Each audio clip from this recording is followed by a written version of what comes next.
Hello, everyone, and welcome to the CyberWire's Research Saturday, presented by Juniper Networks.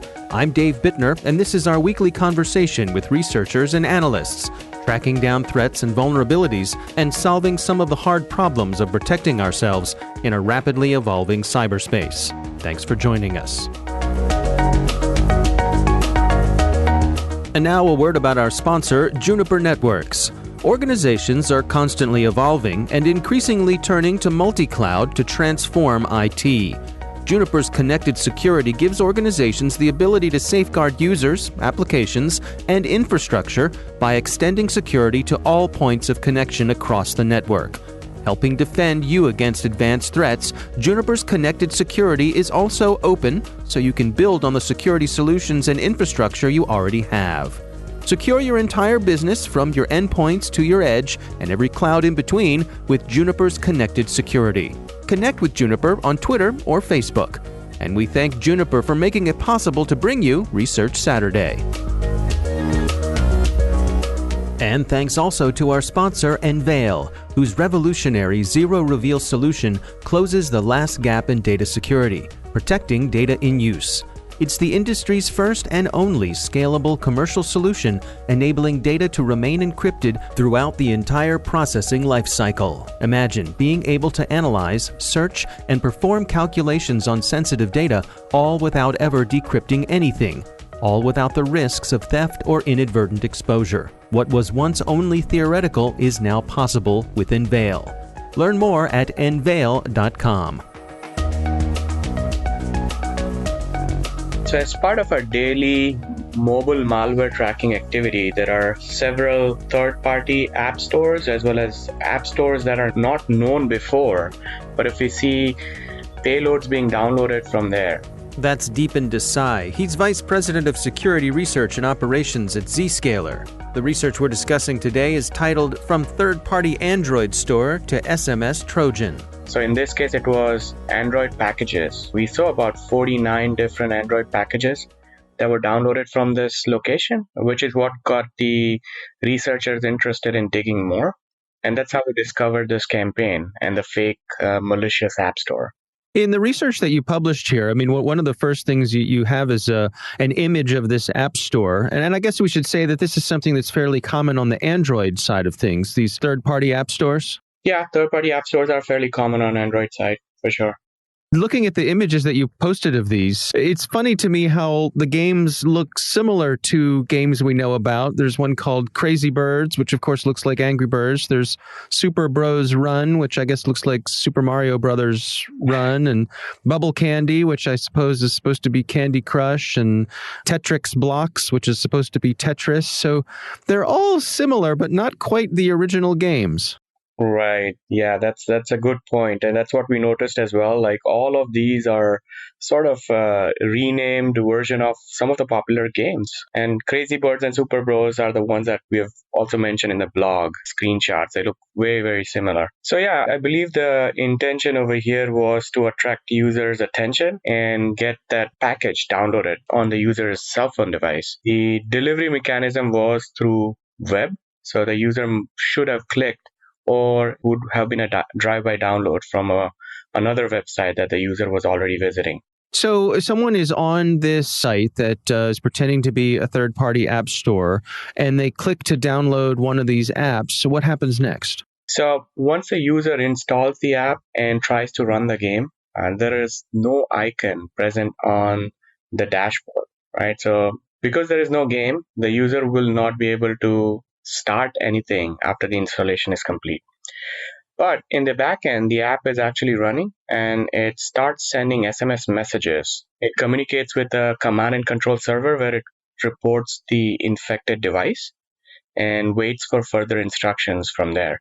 Now, it's interesting because, again, one of the screenshots that you have here, you show someone's screen on their Android device, and there's just a blank space. So where it's been installed, like you say, there's no app icon, there's no app name, but something does happen if you click in that blank space. So when you click on that blank area, what will happen is you will get a page that will again point the user to one of those two fake malicious app stores screens that you can see in the blog as well.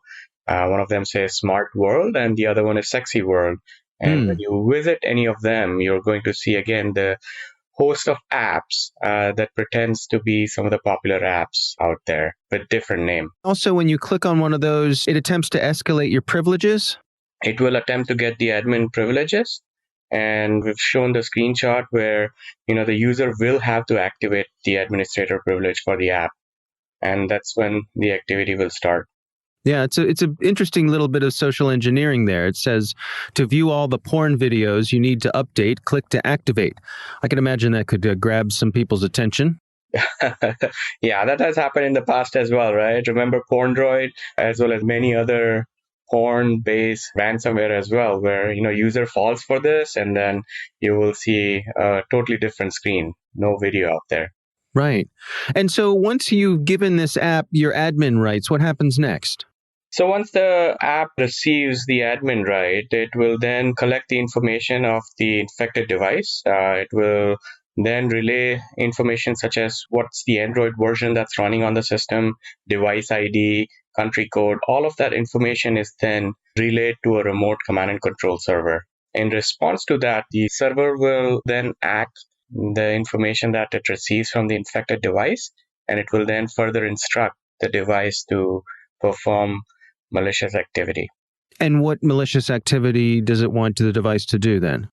So the one that we saw during the course of analysis was sending text messages to random numbers. And these numbers could not be random, but we weren't able to connect the dots. The numbers were legitimate. And the list of messages that we saw are all also listed in our blog. But again, we didn't make any sense out of this. So for now, we're calling this spam messages. But there were certain strings that were related to politics. So one of the potential use is for the author to send politically motivated messages as well through the infected devices. And that the author doesn't have to pay the bills. It's the device owner that gets charged for that. Yeah, it's interesting. I mean, I'm looking through the list of SMS messages that were sent, and it's a wide gamut from, stuff that's a little naughty, porn kind of things, to political things, and some things that just sort of seem nonsensical. I wonder, are they trying to, hide some sort of signal in the noise there? That could be a possibility. And the other thing was, this is a fairly new campaign that we saw. So one of our researchers believed that this is a malware that is still in testing phase. And it could be leveraged at an intended time later on. And do you have any sense for what the source of this, who's behind it? We do not. Okay. How widespread is it? How much are you seeing of this? We saw about 49 different transactions. When I say transactions, these are unique payloads that were pretending to be different games. We've listed all of those file hashes in our blog as well. We saw 3 domains involved. These are domains where the infected devices would communicate back after the user's device has been infected. This was during a 90-day period of us tracking this activity. And is it something you've still got your eye on to see if it gets past this sort of perceived testing phase? Absolutely. So we're tracking this a few different ways in our cloud, but this app has been fingerprinted, and we are looking for any other variants, both from static point of view, that is minor changes in the code, as well as activity point of view, that is the behavior it exhibits at network level. But when you look at what's going on here, how do you rank the sophistication of these efforts? It is not that sophisticated. I would say this is pure luring the user with something enticing and then having them click and do the standard install process. We didn't see anything sophisticated, any obfuscated code either in this package. So it's fairly basic. How much do we blame the Android ecosystem here, that these third-party app stores are so easy to spin up and allows this to be a risk to folks? Agreed. But in the end, it's on the user, right? The device owner. They need to be prudent in only installing apps that are from official app stores. Like in this case, it's Google Play Store. Maybe they, downloading apps from some of the trusted, reputed third-party app store is fine as long as the user knows what they're downloading. And what are your recommendations in terms of people best protecting themselves? Again, please be prudent on what you're downloading and installing on your devices, right? It may appear to be doing nothing when you install it and you may forget about it, but in the back end, there is a lot of activity that might be happening on your device that can lead to financial losses. So always stick to official Play Store and be sure to know what you're downloading and installing.